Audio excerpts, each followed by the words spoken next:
Today we are going to be talking about scrupulosity, which I think is probably one of the top 5 favorite words that I have. I will acknowledge when I was first introduced to this clinically, I had no idea what the word meant. It was about 15 years ago, and the way that it happened was I got a phone call from a social worker at Rogers. Used to be Rogers Memorial Hospital, now I believe it's Rogers Behavioral Health. And they have a social worker who was getting ready. They were going to discharge one of their IOP clients, and this client specifically wanted Christian therapy as the step down, and had asked me as the clinical director if there was anybody there who could help out. And in my training over the years, I've had quite a bit of work and practice and supervision with OCD. I actually did some time at Rogers when I was in graduate school. But the scrupulosity piece was a little bit new. And it's very understandable that someone who is a Christian would really want to get a Christian psychologist or a Christian provider to provide that follow-up. And since that time, I have probably met with three or 4 dozen people. Many of them are actually Rogers referrals when they are looking to discharge for some help with scrupulosity. So we're going to talk today about what is scrupulosity. There are a few alternative names that you will probably hear me use interchangeably. Sometimes it is called moral OCD, or sometimes it is called religious OCD. So you're going to see ROCD up on the screen quite a bit. Part of it is just easier to fit on the screen than scrupulosity. But I know ROCD nowadays, sometimes you hear people talking about relationship OCD, which is actually not a real diagnosis, but it's kind of a theme, a pattern, if you will. But for today, we're going to be talking about ROCD as it relates to religious OCD. So what's going on with the title up here?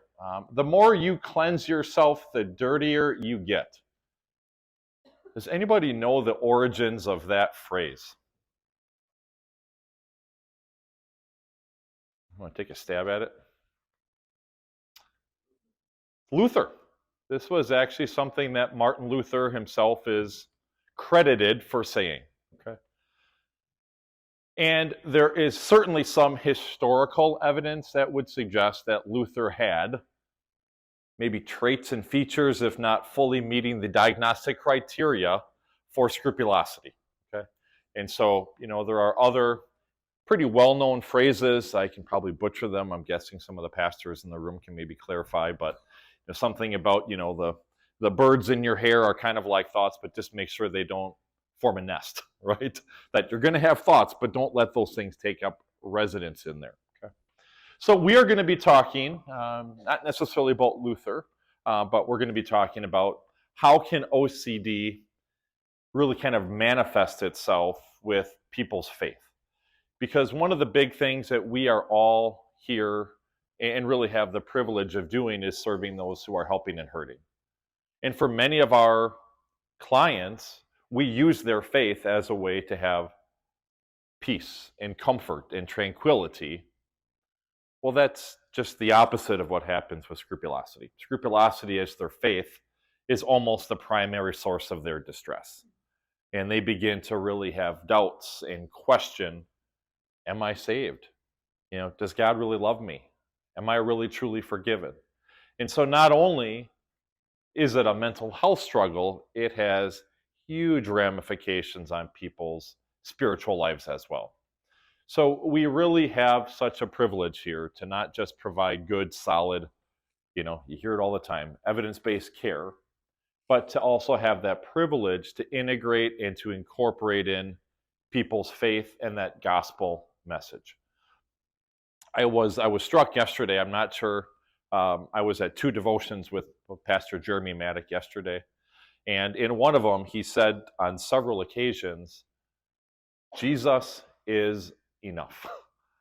And that really is what we're going to talk about today. I think with OCD in general, and particularly with scrupulosity, man-made rules are kind of all the norm. Like, well, if I just do this, or if I do it this way, or if I feel this way, then it's going to be enough. When really, Jesus has already done it. And what a privilege that we get to convey that message to all of these individuals who are helping and hurting.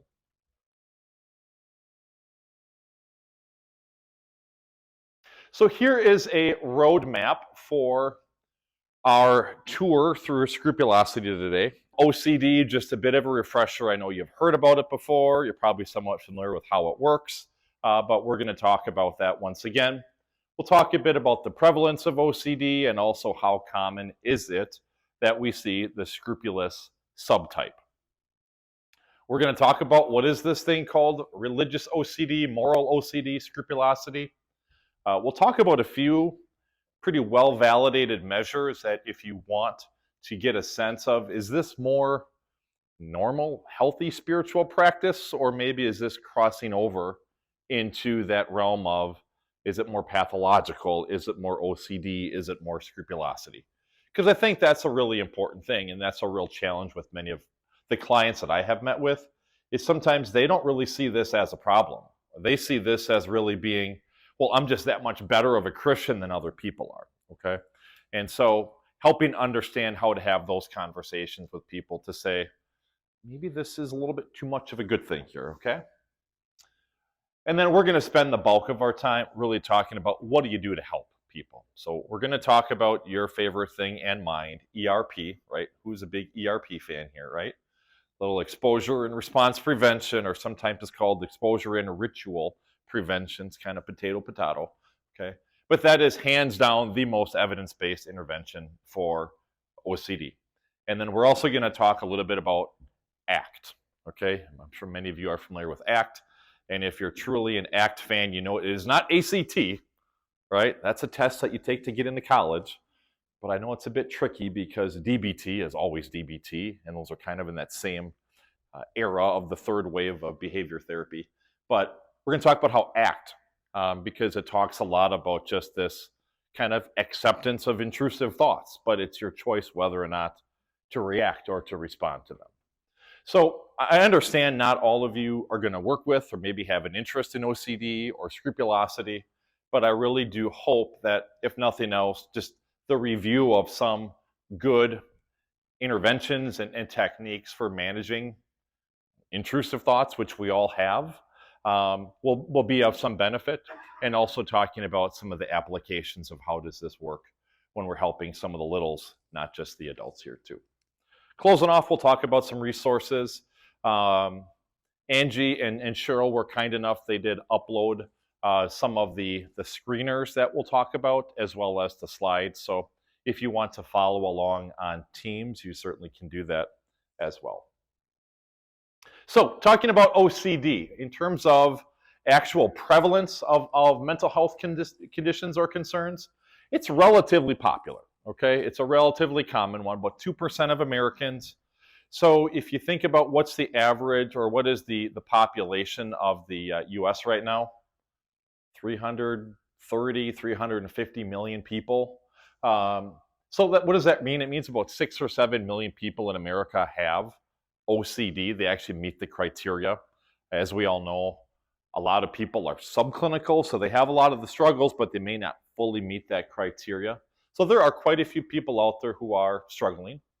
As is the case with most of our mental health conditions out there, it is more commonly found in females. I don't necessarily believe that women are somehow this, inferior gender, that they are more predisposed to mental illness. It's probably a sociocultural thing, but nonetheless, more women seek out therapy and more women are actually diagnosed with OCD, and is the case with almost any mental health concern. Comorbidity is the norm, right? And so it is very typical that we see other clinical issues like anxiety, depression. There is certainly quite a bit of literature that talks about there are some genetic underpinnings to OCD, and that also seems to underlie what happens with a lot of these tic disorders, which again, tics are very repetitive, compulsive, kind of just repeated behavior patterns that have kind of this urge, and then you kind of feel the relief from that urge when you engage in that tic behavior. There are two main, kind of clusters or factors with OCD. You have the obsessions. I've mentioned this already. I often call them intrusive thoughts, meaning that they intrude, that you aren't deliberately nor consciously or intentionally trying to think of these things, but they just pop up. And everybody has them. It is totally normal. One of my favorite handouts that I give to clients is from the book CBT, or Cognitive Therapy for OCD. And in the back, in the appendix, it's like a 14 or 15-page handout that is called Common or Intrusive Thoughts Experienced by Normal People. It's actually helped me feel a lot better about myself. So for a while, I was thinking, well, maybe I need a little ERP in my life, and apparently I'm okay. So we have these obsessions or these intrusive thoughts, and then we have the compulsions, which is that either mental or sometimes behavioral act or kind of action that is taken to try to reduce the distress from the obsessions or from the intrusive thoughts. So we'll talk about this in a moment, but know that these are functionally related, okay? That the compulsions are there to really kind of neutralize or to kind of quell some of the anxiety or distress that goes along with the obsessions. We know that the prevalence rates of OCD are actually relatively common cross-culturally and actually pretty similarly throughout the whole United States. What we will see, and we're going to talk a little bit more about this on some subsequent slides, is that the culture in which you live does impact how the symptoms manifest themselves, right?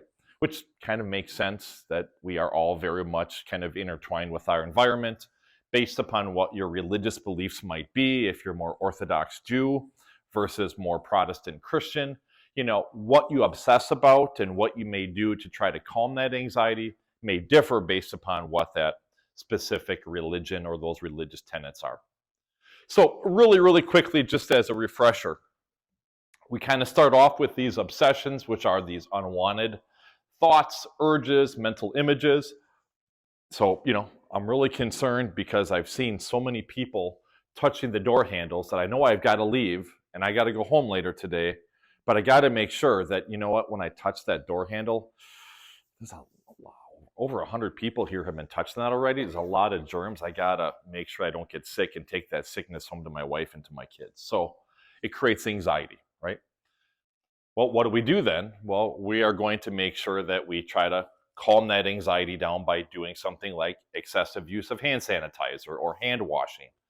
As we know with many of those, unfortunately, not only are compulsions kind of ineffective in the long run at dealing with the problem, but sometimes even in the short term, they make matters worse because the more hand sanitizer you use, the more you wash your hands, your skin cracks, now you're even more susceptible. But that's the joy of mental health, right? Is anxiety and OCD, they don't make sense, but people still do them because that's part of the challenge with them. So the compulsions are there to really neutralize or to kind of mitigate the anxiety that goes along with these worries or these intrusive thoughts. But the relief that you get from the compulsions is only temporary, right? So from a DBT sense, we look at this as being kind of an impulsive or just an ineffective behavior, that it is not going to, in the long run, give you the relief that you need. And in fact, the research tells us the more compulsions that you do, they kind of start to burn out.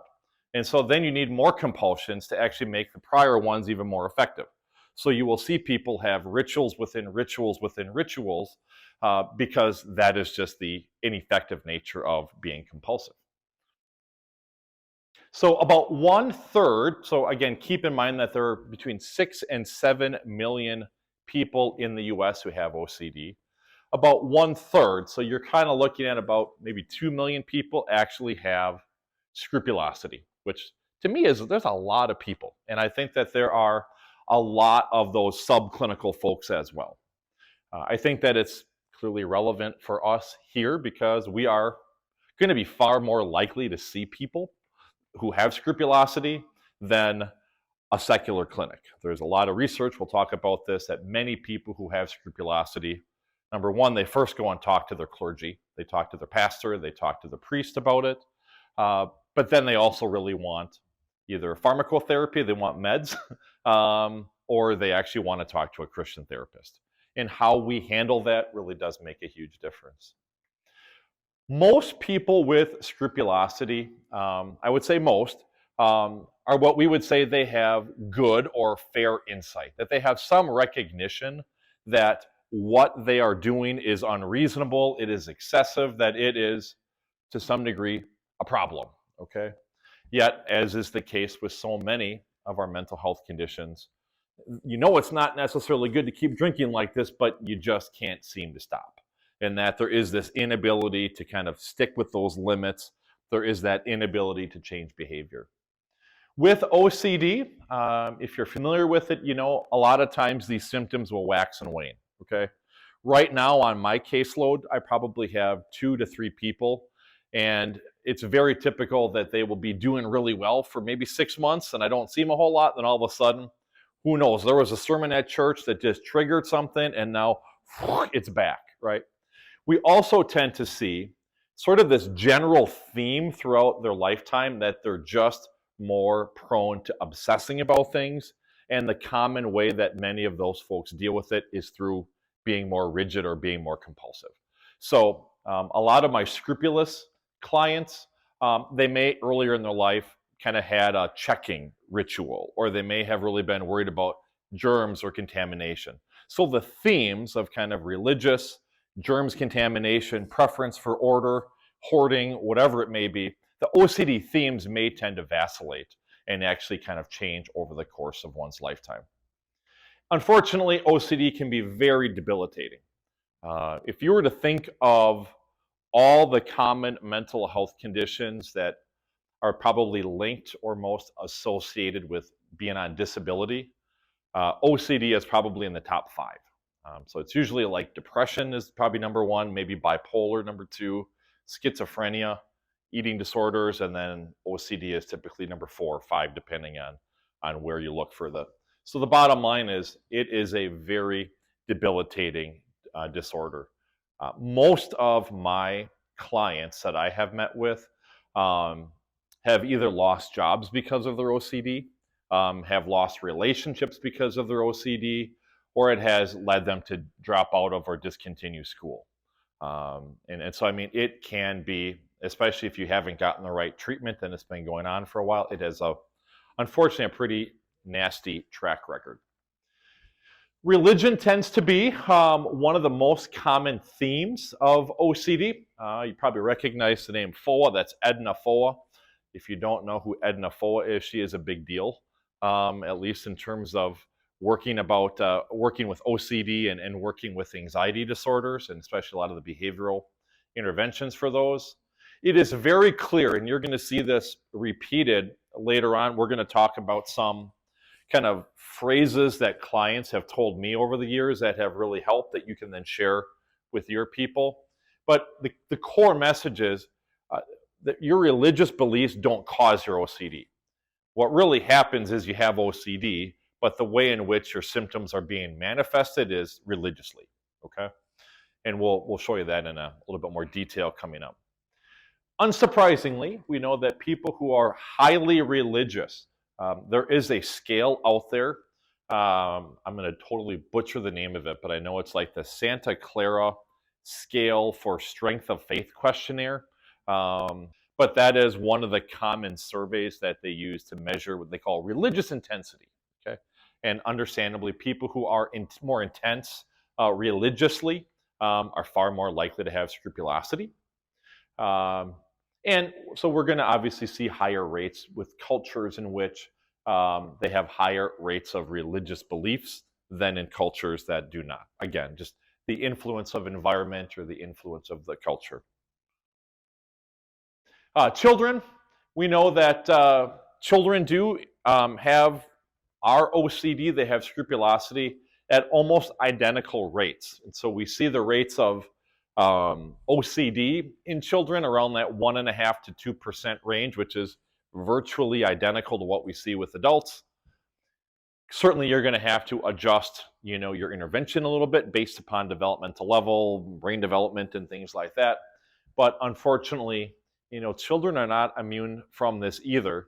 Some of the resources that I will share at the end are specifically to how do you educate youth about OCD and scrupulosity?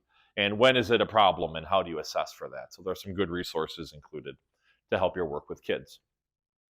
So one of the big problems that we know with OCD is the cognitive, right? That people tend to screw up or they misinterpret what these intrusive thoughts mean, maybe about them, or what they actually mean about their life. So very commonly we see these harm thoughts, that these intrusive thoughts or these obsessions may lead individuals to harm themselves, or that they are responsible for preventing such harm. One of the ladies that I don't meet with anymore, but she had 2 young children, and every time that she was in the kitchen, she had this thought: I'm going to take that knife and I'm going to stab both of my kids. Right now, again, I kind of was watching your faces, and I saw some of you like, exactly, that's the point, right? The point is, OCD wants to prey on these thoughts, these ideas, these urges that are shocking, that are abhorrent, that are disgusting, or that are very disturbing. And that is part of the problem, because all of us have these intrusive thoughts, but when we panic about that or begin to worry, like, does this mean I'm actually like going to kill my kids? Like, what kind of a, and her word, not mine, was, what kind of psycho does that, right? Well, now, what do you think is going to happen that she is saying, well, I'm a psycho? I mean, what kind of person has these thoughts? The hook has been set, and now we're off to the races. And so as we're going to see, talking about ERP and also ACT, the goal is to really notice these intrusive thoughts, but really non-emotionally, kind of very tacitly react with them. A common theme that we see throughout all different kinds, but especially with scrupulosity, is this thought-action fusion. How many of you guys have heard of thought-action fusion before? Any of you? It's one of the common kind of cognitive distortions that we often see with OCD, is that people make this equation that if I have a thought, it's almost as bad as, or maybe it means that I am whatever the action is, okay? So they fuse the idea and action as being equivalent, okay? So again, if I have a thought about I'm going to stab my kid with a knife, then that means I'm a murderer, right? And it's basically, I'm just as bad as a serial killer, I'm just as bad as other parents who kill their kids, just because I have a thought, okay? And clearly that is magical thinking, that is a common cognitive distortion here, but that is very commonly seen with OCD and in specific scrupulosity. So what does that mean with scrupulosity? The moral thought-action fusion is very commonly seen. That these unacceptable thoughts are basically morally equivalent to actually doing it. So if I have this thought of cheating on my wife, it's really no different than if I actually cheat on my wife. And what does that mean about me as a person? It means I'm a terrible husband. It means I'm a loser. It means I'm a horrible human being. And then you just kind of make all those assumptions and kind of tumble down the mountainside. We also see what's called likelihood thought-action fusion, which is the belief that just having these unacceptable thoughts, these intrusive thoughts, that it actually increases the chances of that relevant event or that related event from actually happening. So again, in some ways, you're kind of making these man-made rules of saying, I need to do this compulsion to prevent this bad thing from happening. So I need to pray in a certain way.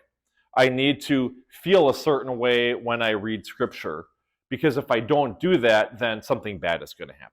So you kind of make yourself a little bit more responsible for things that you have no control over. So what are some just common OCD themes? Some of these I have mentioned already. We talked about the fear of contamination or germs, needing things orderly and symmetrical. Have any of you ever been at the Rogers Residential Treatment Facility in Oconomowoc? If you've been, it is a hoot, okay? Because you will see almost every picture on the wall is a little bit crooked. You know, there's a little gum wrapper over here on the floor. You know, the magazines on the coffee table are a little bit crooked, and it's deliberately set up to be one big exposure, okay? And Rogers is great, by the way. Rogers is one of only 2 residential OCD treatment facilities in the whole nation, right? So Rogers is in Economowoc. The other one is out at Harvard. It is very common that we have people struggling with these aggressive or horrific thoughts about losing control. This is where that handout on common intrusive thoughts reported by normal people has helped me feel better about myself. I mean, who out there has driven over a bridge and the thought pops in your head, what would happen if I would just swerve and drive off the side? I am here to confess that is me, okay? Have I ever done it? No, which again proves my point about thought-action fusion is a crock, okay? But the bottom line is, a lot of people have that thought. I'm driving over a bridge and here I go, jumping off the side, right? But it's kind of a shocking thought, and I told my wife, and she was like, psycho. Hoarding is the common one, probably does not need much explanation. Difficulty with tolerating uncertainty. If you really boil it down, what is OCD all about? OCD is all about doubt, okay? At its core, it's that, did I really wash my hands enough? Or what is really going to happen if that garage door isn't down? Or what's going to happen if that water stays on and I go back and double check it? And then I go back and I check it, but then, did I see that? I should probably go back and do it again. And so it really, at its crux, is about doubt. And Dr. Brad Riemann, who used to work at Rogers, if you know anything about OCD, he is the man. Okay, he is very well published and very well known in the OCD circles. He came a few years back to one of our retreats, and he basically said, the number one thing that people with OCD, and probably arguably with any anxiety disorder, what do they really need to get better at? It's tolerating uncertainty, okay? Because our life, aside from death and taxes, right, there's not a whole lot of things that are guaranteed. And you can imagine how that will creep into religion and creep into faith, because faith is trusting sometimes when we don't have all the facts. That's faith, right? And so there is some almost inherent uncertainty about our faith and our Christian beliefs. And so you can see how through very obvious spiritual warfare, how the devil is going to pounce upon that for many believers. And then we also see kind of high levels of kind of disturbing thoughts. We kind of have said in our clinic before that the most common themes you see for OCD are the ones that are the shocking and the disturbing, right? Because they're the ones that kind of get your attention and make you stop and think, like, what is wrong with me for having that thought? Whereas if you have a thought when I'm meeting with a client of, hey, I wonder what I'm having for dinner tonight, that doesn't seem so crazy. It doesn't seem so abhorrent. But yet that's also an intrusive thought, right? So it's just the ones that tend to be very disturbing. So what about our OCD, or with scrupulosity? So scrupulosity, our OCD, is primarily characterized by this pathological guilt that goes along with these obsessions about moral and religious issues, followed by the compulsive ways to try to get rid of it, okay? Many people in the literature see it as it's a fear of sin or a fear of punishment from God.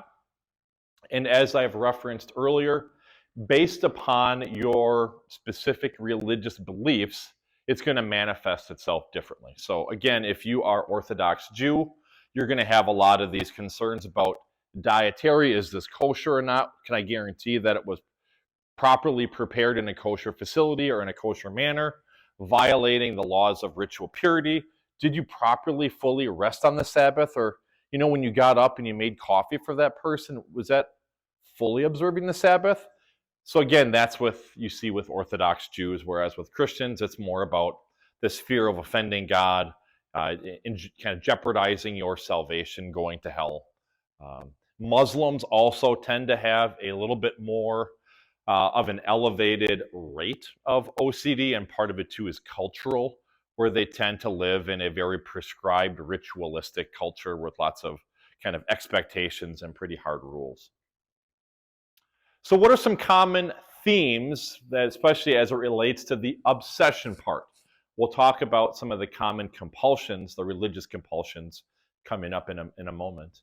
But a lot of these religious themes, many of the clients that I have, it really boils down to blasphemy. Okay, they are ultimately worried about doing something that is going to blaspheme the Holy Spirit. Okay, so they may have incredible fear of the word Satan or the word devil. Okay, so for me, because I enjoy making people squirm, and I was telling Pastor Jeremy Maddock earlier, when people ask me what I do for a living, I usually joke. If anybody in Appleton knows this, what do I say? I make grown women cry, because that's a good therapist, right? We get them emotional, we get them in touch with their feelings, right? So it's a lot of fun to do, and fun is maybe air quotes. It's a lot of fun to do some of the exposures with people who have scrupulosity, okay? And we're going to talk a lot about how do we do that, but still honor the religious beliefs so that we're not asking people through their exposures to violate their faith, but we're going to push them right up to that brink of almost violating their faith. And that's where it's fun for me to make people squirm a little bit. Because we know when you're outside your comfort zone, that's where progress happens. So religious themes are pretty common. Compulsive prayer is a big one in terms of having to pray a certain number of times or in a certain way. I've had quite a few clients get really fixated on feelings with prayer, so that when they are praying and they are, praying for forgiveness, that you have to pray enough until I truly, fully feel that burden of my sin relieved. Or I really have to keep praying until I just feel that full joy of forgiveness. And so the problem, as you're seeing here, is we're elevating the importance of subjective feeling, and we're not trusting God's promise of forgiveness, okay?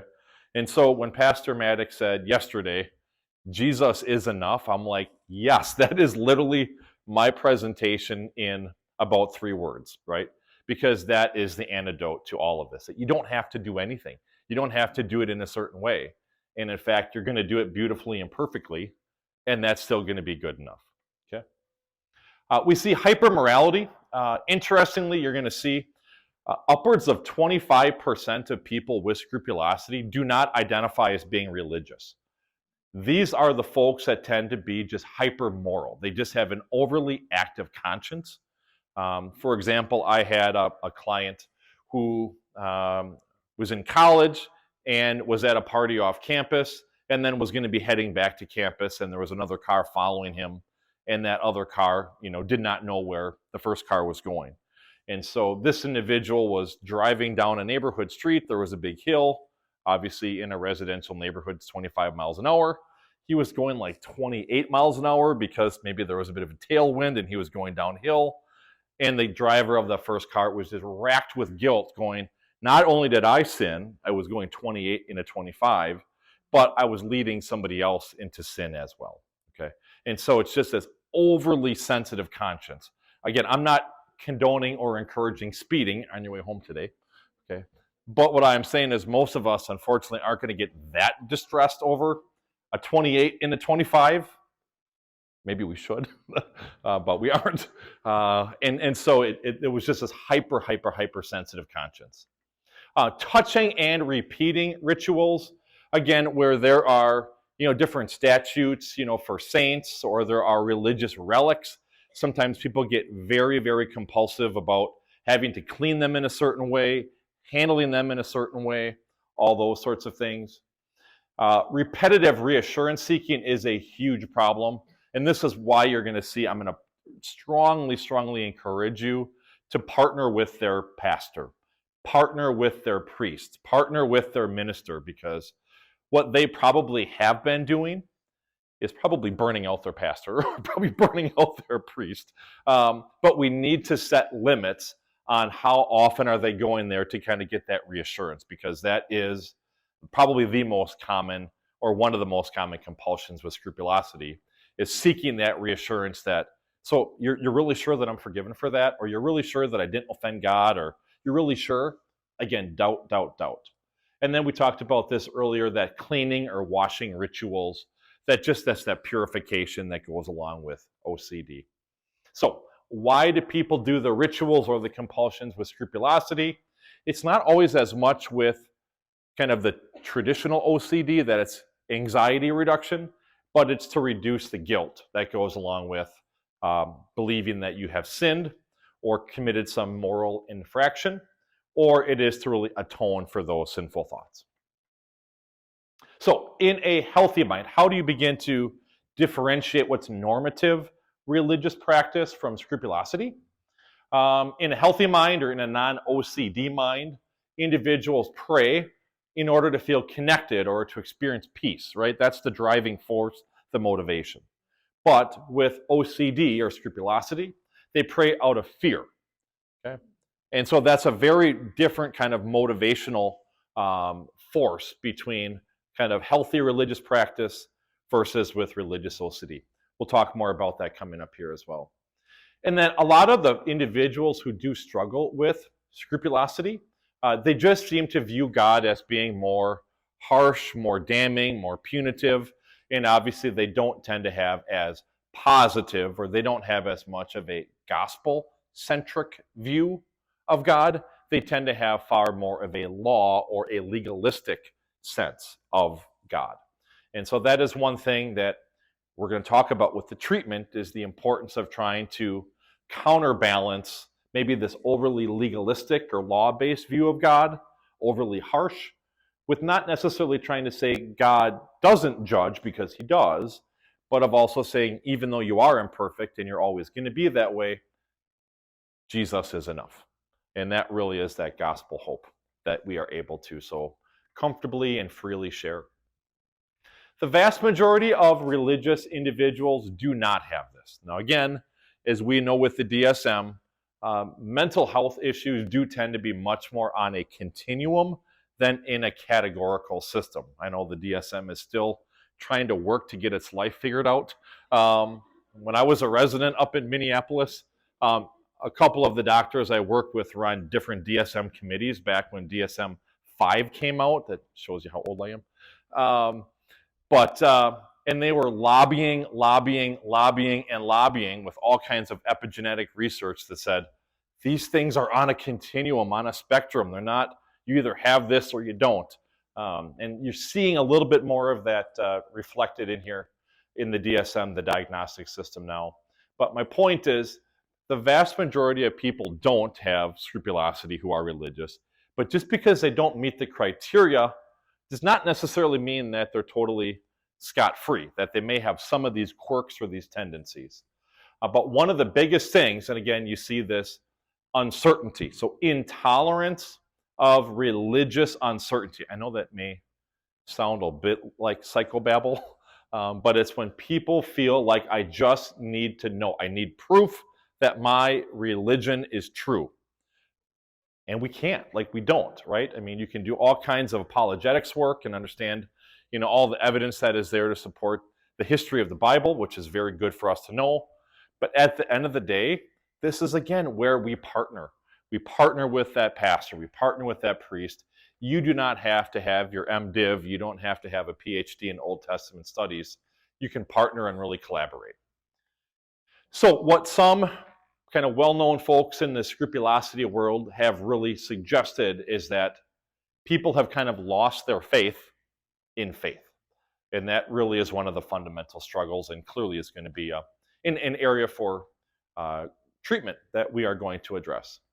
I did mention this already, about 1/4 of individuals who have religious OCD actually have no religious affiliation whatsoever. I thought that was interesting just to throw in there. So people don't necessarily have to be going to a certain church multiple times a week in order to still struggle with these patterns. Some researchers have actually suggested that religion may actually cultivate these intrusive thoughts for several different reasons. In some religious bodies or religious tenets talk about the equivalence of your thoughts and your behaviors. That just having a thought is just the same as doing the thought, okay?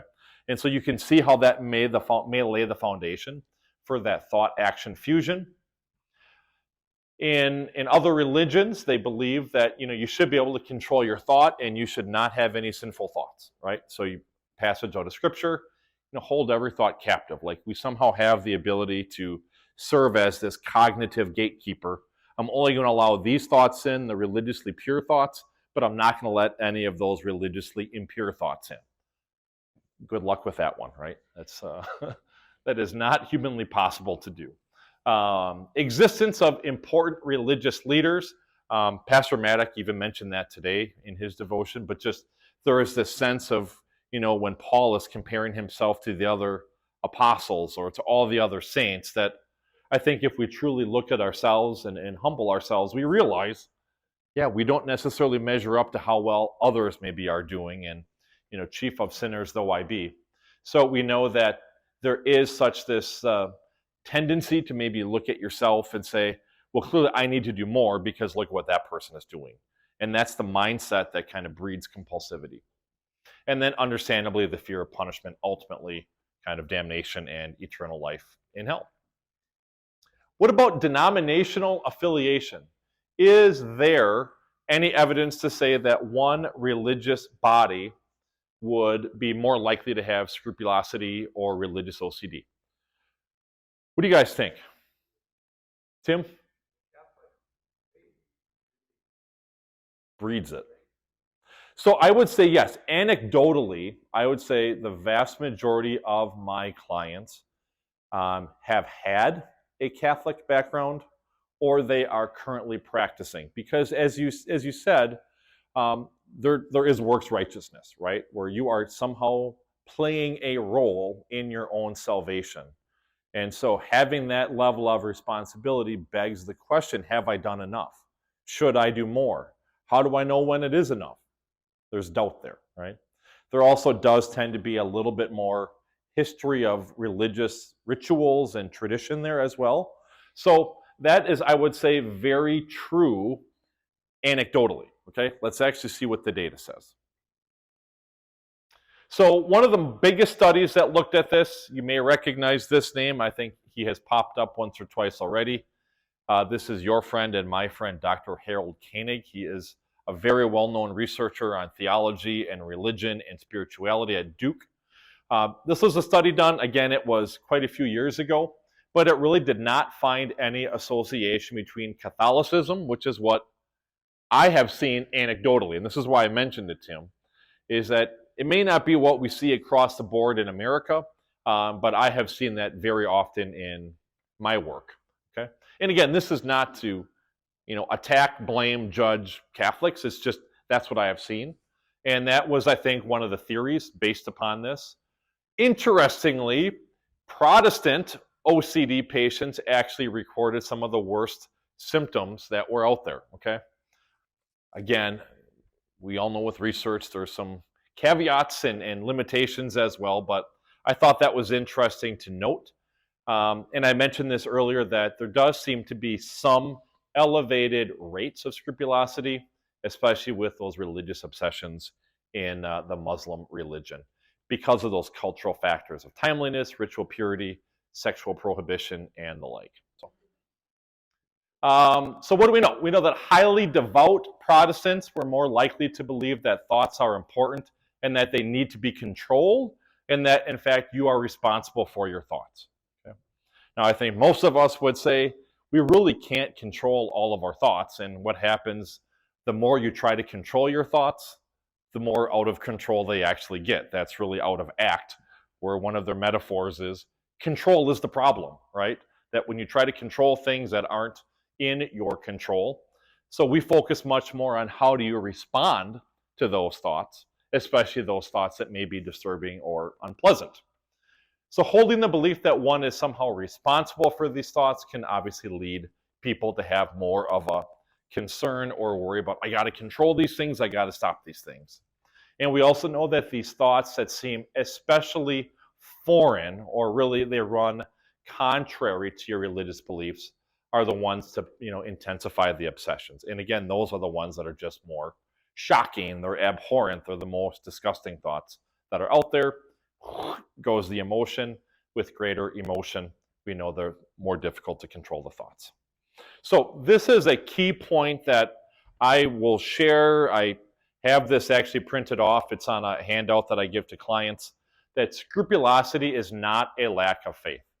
And I think this is, as we know in therapy, one of the first stages of therapy is we call remoralization, right? People come in demoralized, and we try to help them feel more hopeful, or that, you know what, there are tools that are going to improve your situation, or you're going to have less distress over here. That hope, that remoralization, part of that process that I think many people with scrupulosity need to hear is that this is not as much your faith issue. This is a mental health issue that is kind of manifesting itself with a spiritual focus or a spiritual theme. So with our OCD, the most impairing problem really deals with these intrusive thoughts or these blasphemous thoughts, okay? I mean, I can give you lots of examples that would be shocking and abhorrent. You can probably imagine, but it's doing awful things to deface, religious figures, saying awful things about the Holy Spirit, saying that instead of worshiping God, you worship the devil. You get the point. I mean, that they need to be very emotionally triggering in order for that hook to get set and that distress to be created. So although some individuals may initially not have a whole lot of anxiety and guilt with these thoughts, a lot of people really do have right out of the gate that they're shocked and they just get really, really disturbed and really upset by these. So what are some of the common compulsions that we see? Prayer is probably the biggest one. Again, repeating a prayer until an acceptable number of repetitions is achieved. Unsurprisingly, you will probably, see some of the big numbers from the Bible, like 3 and 7, as being common numbers that people have to pray, but they have to pray in a certain way so that there can't be any mistakes, or that my focus has to be totally undistracted when I'm doing this prayer, because if there's any kind of distraction, I got to go back and do it again, okay? And this is where people, I've had many clients who were praying sometimes 6, 7, 8 hours a day, and they're just trying to get through 1 or 2 paragraphs of a prayer, and they can't do it. They can't do it perfectly, right? And so for us, what a joy to offer them that encouragement that Jesus is enough. It's not about how you pray. It's about just talk to your Heavenly Father. Praying according to these exacting standards or exacting rules. Again, we talked about praying without having any other distracting or blasphemous thoughts, or as I've touched on already, it's the feeling.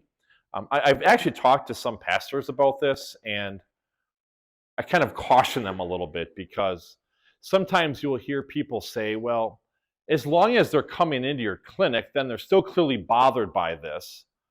So then just remind them that it's okay, because as long as they're still distressed by the fact they're having these thoughts or these compulsions, then their faith is probably still pretty good. And that's very reassuring for people if they're worried about blaspheming the Holy Spirit or walking away from faith or not being saved. What's the problem with that thinking? Tim? Absolutely. So there's 2 parts to it. One is you're basically saying, well, then you should still keep being anxious, because that's the only way we can be sure that you're saved. And relatedly, it also is, again, elevating faith to a feeling, right? That how I assess or kind of rate the status of my faith is based upon an emotion, which we all know are unreliable. Sometimes they're invalid. We shouldn't be placing that much stake or stock in our emotions. Other ones, that they will compulsively have to treat religious books. So again, you'll see this where they have to organize their books in a certain order. I have had a number of my clients where they always had to be their bookshelves with all of their religious resources. They had to be organized by publication date, okay? And then they had to be organized so you can kind of see multiple themes all intersecting.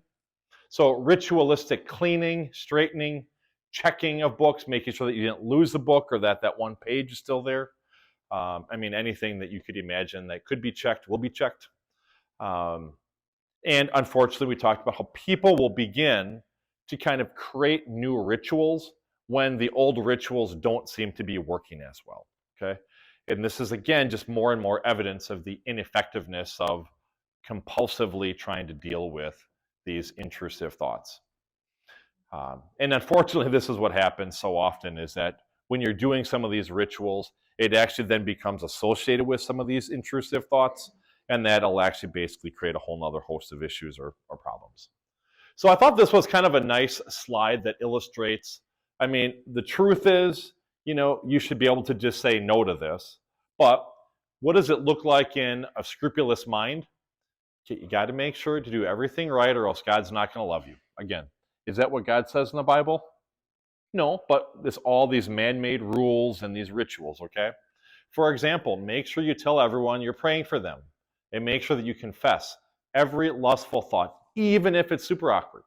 And also, never ever say anything bad, or else you are complaining.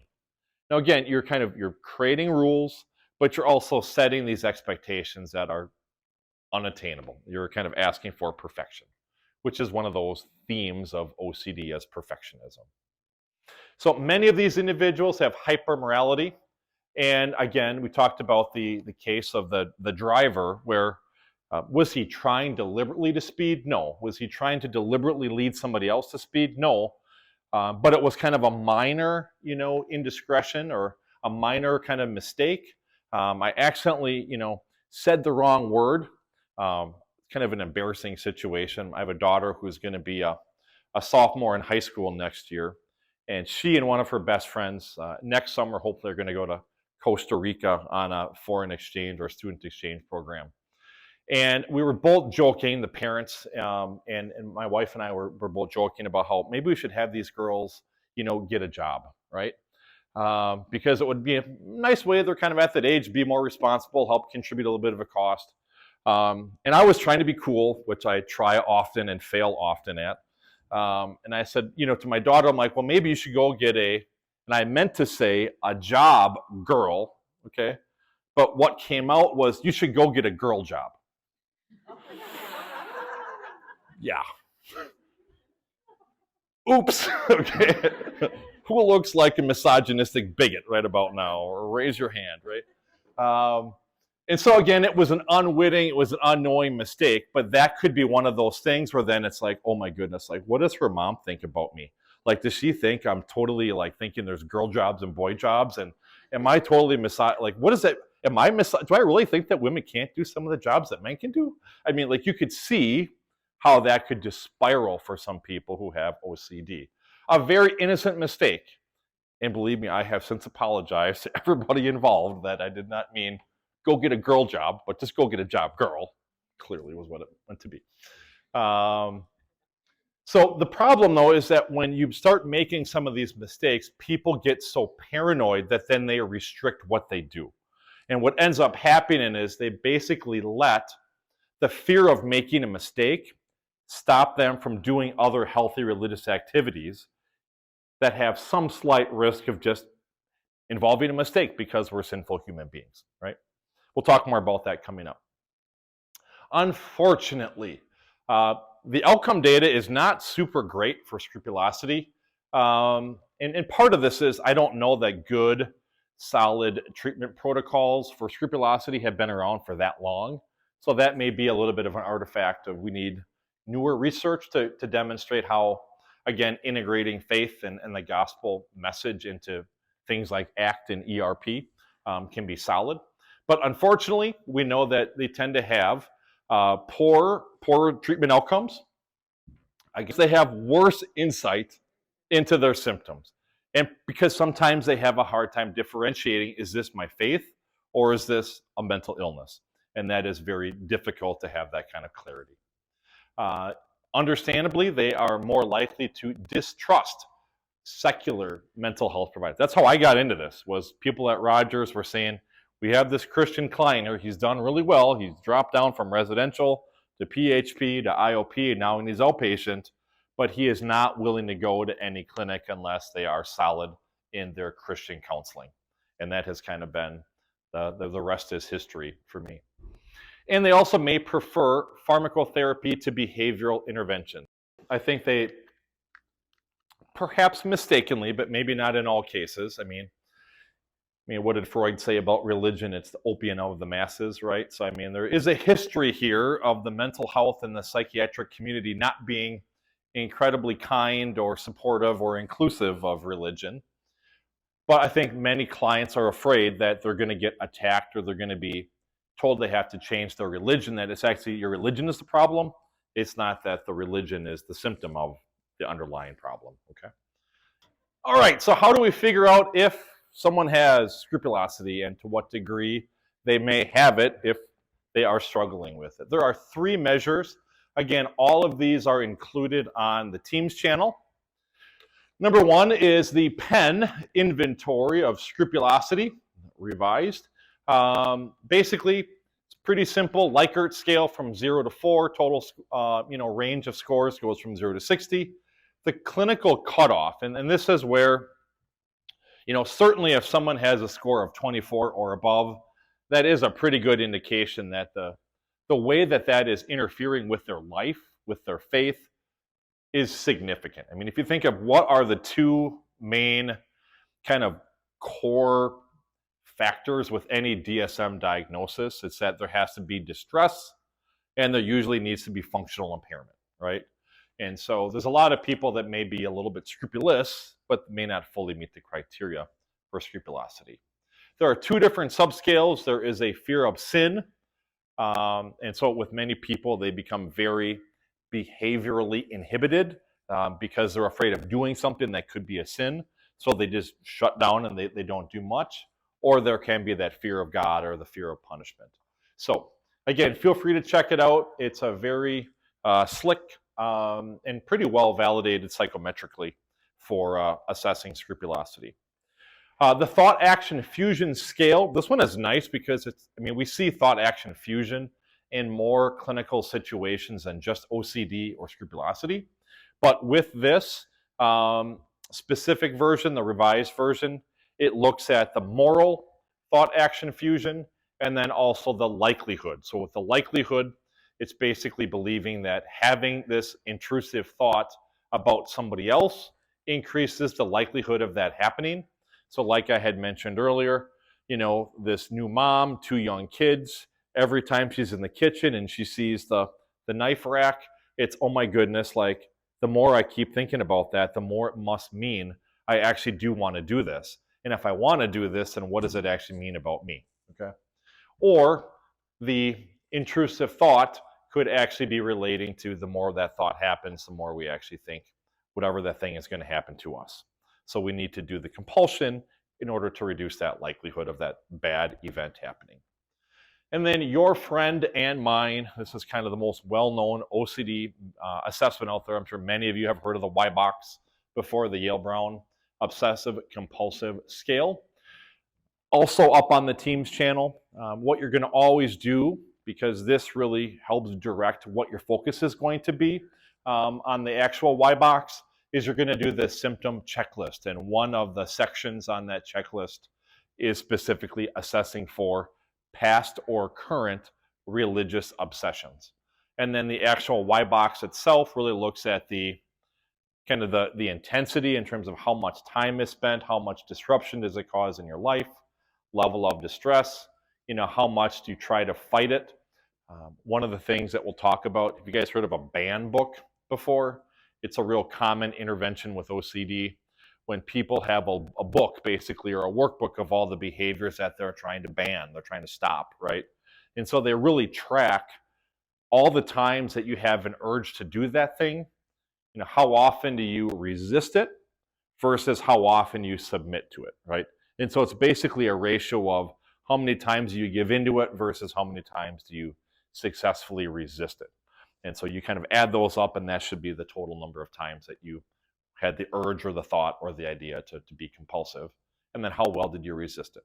So kind of how is your resistance level? And then what degree of control do you have over those thoughts and the behaviors? Okay.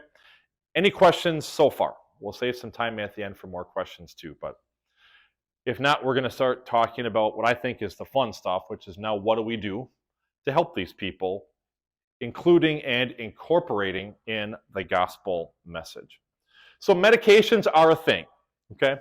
We know that SSRIs are probably the most common thing that is used. So these are all the FDA-approved medications for OCD, including the one tricyclic of clomipramine. For me, at least in my years of practice, one of the most common meds that I hear about is Luvox. If you guys are fluoxetine, not fluoxetine, but fluvoxamine. Luvox, for the longest time, was the only FDA-approved medication for anxiety or for OCD, but now there are other ones as well. If you are interested, for kids, all of these are also FDA-approved for children, with the exception of Paxil. I don't know if Paxil just in general is even prescribed to kids. I don't think it is usually, but Paxil is not FDA approved to be used to for treating OCD in kids. So here is, again, your friend and mine, ERP. It is hands down the most effective treatment for OCD. And again, you see what FOA found back in 2005, that if people actually complete treatment, an adequate course of treatment, almost 90% of people get better, okay? So that is pretty staggeringly high, pretty effective, okay? It's based on the assumption that if you avoid something, doing the exact opposite extreme will allow you to live a bit more comfortably. So when Dr. Riemann came to present a few years ago, he gave this really cool analogy. He said, imagine that OCD is kind of like the alphabet, you know, A on one end, Z on the other, okay? Now, our goal for our clients is right in the middle, which is N, right? N is normal, right? The problem is that when most people come in, they're at A, which is abnormal, okay? Now, how do we get them from A, abnormal, to N, normal? Is we actually have to overcorrect. We have to actually go to QRSTUV in order to help them kind of comfortably settle back in with N. And so if you're working with people who maybe struggle with germs and contaminations, I mean, you may have them go to the bathroom and just put their hand on the toilet for a long time, right? And then when they're done, you know, they can go and there's a little drizzle of hand sanitizer, then you're out the door, okay? Now, how often do we go and put our hand on the toilet seat? Hopefully, don't raise your hand if you do. This is not the time to out yourself, okay? This is a safe place and all, but like maybe not that safe, okay? So that's clearly an abnormal thing to do, but doing that, being able to put your hand on that toilet seat and let that distress dissipate, will then allow you to come back to that N in the middle and be a lot more comfortable dealing with kind of the normal exposures and the normal triggers that happen with OCD. So again, with this, we're going to maybe have people think a little bit more about, you know, how can you kind of do some changes to your prayer life? We're not going to have you stop doing prayer. We're not going to have you stop going to church. That is a part of some treatment protocols, but yet if you look at the data, when you actually tell people to stop their religious practice altogether, it actually decreases the efficacy of the interventions. So it's more about changing how you pray. So maybe we're going to limit your prayer to only a certain number of minutes a day. Or we're going to have you try not to do any of these prepared or these more ritualized prayers. We're going to have you do more extemporaneous or just kind of more freestyling prayers, okay? So it really is to deal with some of those beliefs. We do the exposures, and then obviously the key thing is to really wrap up without necessarily doing any of those rituals or those kind of habits. So what are some common exposures? These are ones that I have had some of my clients do. I have not had any of my clients destroy holy objects, just for the record, but that is a very commonly used intervention. But I have many of my clients write or say the word 666, Satan or hell, because those are words that they just absolutely, they have this unusual, abnormal reaction to. Drawing pentagrams, deliberately not paying attention, you know, because with some people, it's like, I can't miss anything. I have to perfectly hear every word that the priest says. Praying incorrectly. So sometimes even with the Lord's Prayer, you know, of saying, Our Father who is in heaven. That's not exactly how it goes, but it still communicates the same meaning. So it's deliberately not being perfect. And then minor moral breaches as well. So you know what? I'm going to park, but I'm going to park a little bit more to the side of that line in the parking spot, maybe not directly in the middle. So at least that's how I try to rationalize when I see bad parkers. I bet they're just doing an OCD exposure exercise. I'm so proud of them. They're working so hard at this, right? So my guidance, we're going to wrap up with this, and then you will have all the slides and things like that to answer the resources at the end. So number one, clients do not have to do exposures that involve things that their faith specifically forbids. So you're not going to have people violate the sabbatical, or the Sabbath rules, or their kosher dietary restrictions. That is not respectful, and it ends to be not very effective.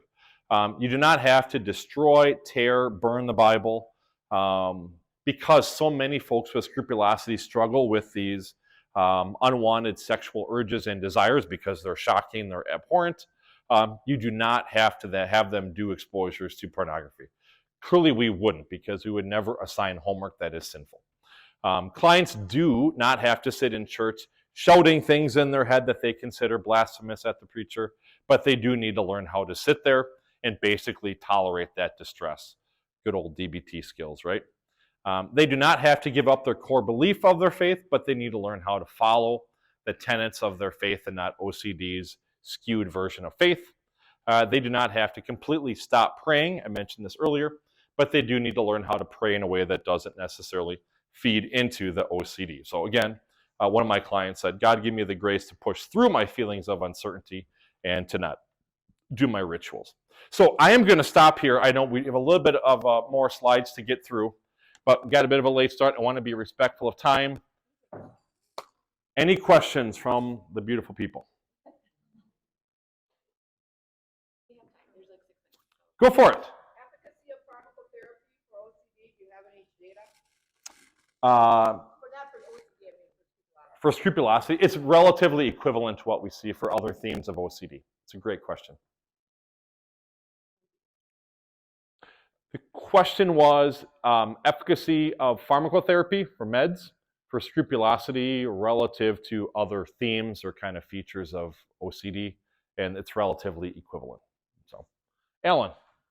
Yeah, so I mean the question, just to repeat it for the video in case it didn't make it loud enough, and please correct me if it's not a correct restatement of the question. Basically with pornography or maybe some sexual indiscretions, there is such a pronounced level of shame that goes along with that behavior. What is maybe the difference between guilt versus shame? And how does that difference between guilt and shame maybe play into scrupulosity and related OCD? Is that fair? So, I mean, on a simple sense, I guess I would look at guilt is more behavioral.